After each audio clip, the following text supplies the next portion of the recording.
1 marca 2024 roku doszło do kobietobójstwa w Warszawie. W samym środku miasta obcy mężczyzna zaatakował 25-letnią Lizę, zgwałcił ją, a następnie pozostawił samotną w bramie, gdy nie dawała oznak życia. Ale często jest tak, że sprawcy są wcześniej znani ofiarom. To oni są gwałcicielami i zabójcami kobiet. Międzynarodowe śledztwo dokładnie rok temu wykazało, że wskaźniki kobietobójstwa rosną wszędzie. Najszybciej w Grecji, gdzie do kobietobójstw dochodzi bardzo często, a ich wzrost szacuje się na 180% wzwyż.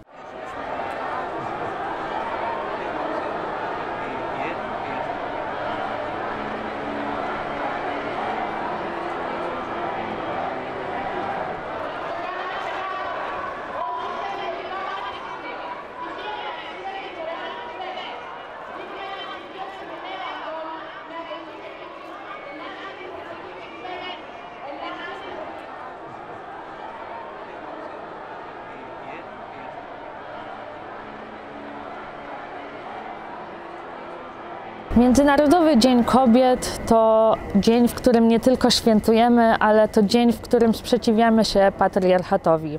Ten wszędzie wygląda tak samo, ale byłyśmy ciekawe, jak w Atenach, gdzie wskaźnik kobietobójstwa jest bardzo wysoki. In the pandemic we saw like 20 to 30 feminists which were reported in a year. Like every new week or every 2 weeks we would have a new feminicide. We also had the case of like a 19-year-old girl being raped at the police station of Omonia. So we see that the police station is not here to protect the women and femininities here in Greece. We're against women homicides. We are here to support women in Greece, women in Gaza, and women globally, to support the public education in Greece. And I'm here for 2 reasons. One of them is the struggle against the privatization of universities, and the second is the International Women's Day, which for the 6th time in Greece is a general strike. So we are joining the two struggles because they're both struggles against the government of Greece, which is openly sexist, it's openly racist. It supports 100% the privatizations of all social care and all social services. And this means that it leads women to more poverty and due to that more discrimination, sexist violence and feminicide. Protesty w Atenach, ale nie tylko tam, są o źle opłacanych pracownicach, o studentkach, którym grozi prywatyzacja uczelni, są wreszcie o uchodźczyniach, które uciekają przed konfliktami i wojnami, na przykład przed ludobójstwem, które dzieje się w Palestynie.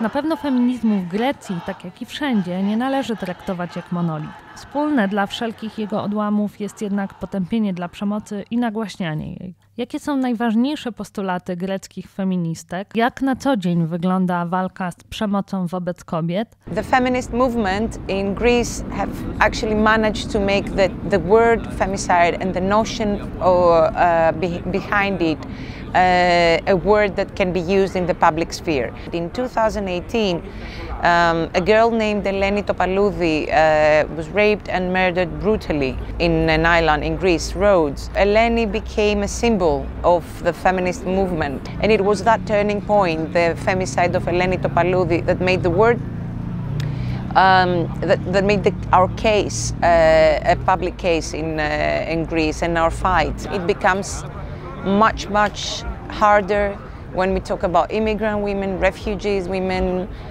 drug addict women. I mean, the past 2 months we had 3 femicides. All 3 of them were women, immigrants and poor. All 3 of them were sent back to their abuser. They went to the police department to press charges against their abuser, and instead of getting the state protection that they were supposed to, they were sent back to their house to get killed by their abuser. So the fight's still on. And it's a fight against nationalism as well. It's a fight against war, the everyday war that we live. And it's a fight against the Greek state. Nothing would have happened if the state would have, was not complicit to that. You can say that we have more than one woman femicide per month. We blame the government and we blame the educational system, the church. Media also has a role because they reproduced sexist behaviors. If you make the woman, in everyone in the public sphere, look lower than men and that it's like an object, of course then they have excuse to maltreat women, they have excuse that they think that some men that they possess women, so they have right to do anything, even take their lives. We are not satisfied at all from the draft laws, from the laws, from the systems. We don't have enough protection, we don't have enough shelters. Temat kobietobójstwa pojawia się także w sztuce. Greckie artystki zwracają uwagę na to, że śmiertelne żniwo mizoginii to problem systemowy wynikający z politycznego i społecznego przyzwolenia na przemoc wobec kobiet i słabszych. W szczególności dotyczy to przemocy domowej, którą na artystyczny warsztat wzięła pochodząca z Grecji, a na co dzień mieszkająca w Nowym Jorku Georgia Lale. The performance that I did in 2021, where the bed seats were collected, was inspired by the femicide of Caroline that happened here in Greece in 2021 in Athens. She was murdered by her husband on her bed while her 6-month-old baby girl was at the bed. So that really struck me, and what really shocked me was the fact that she was murdered on her own bed, the same bed that she had made that same morning, that she was making every morning and every night. She was laying next to her murderer. Pink Greek flag is made out of bed sheets that they were giving to me in 2021 by women and femininities, people that identify as women in Greece, under the condition that they had used those seats to rest themselves on it and dream of a world of justice and equality in which they will not be afraid to chase their dreams. The first politician from a far-right pro-orthodoxy minority party in the Greek parliament brought a small piece of paper with the pink flag printed on it. He held it and he said that's a disgrace to the Greek flag.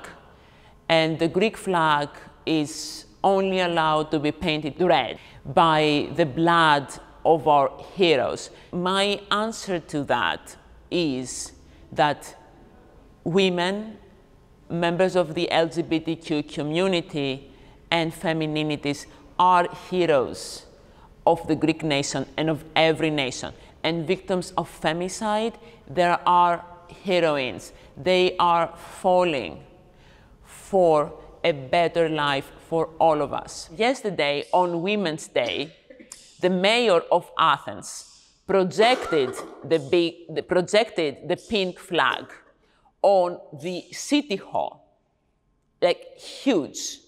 That sends a message. That sends a message that there is hope.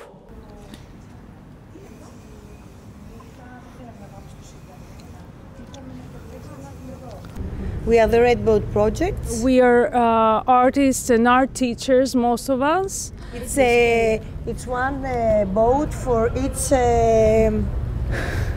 Femicide. We want each crime to be punished as a feminicide, not as a homicide. We would like to do some art interventions on the streets, on the neighborhoods, so as to everybody could see this problem. So we use this material this once to show that we want clarity in justice. We've come a long way, but we still have a long distance to travel still in order for society and cities to be safe, for women really safe, and for equality to be true equality.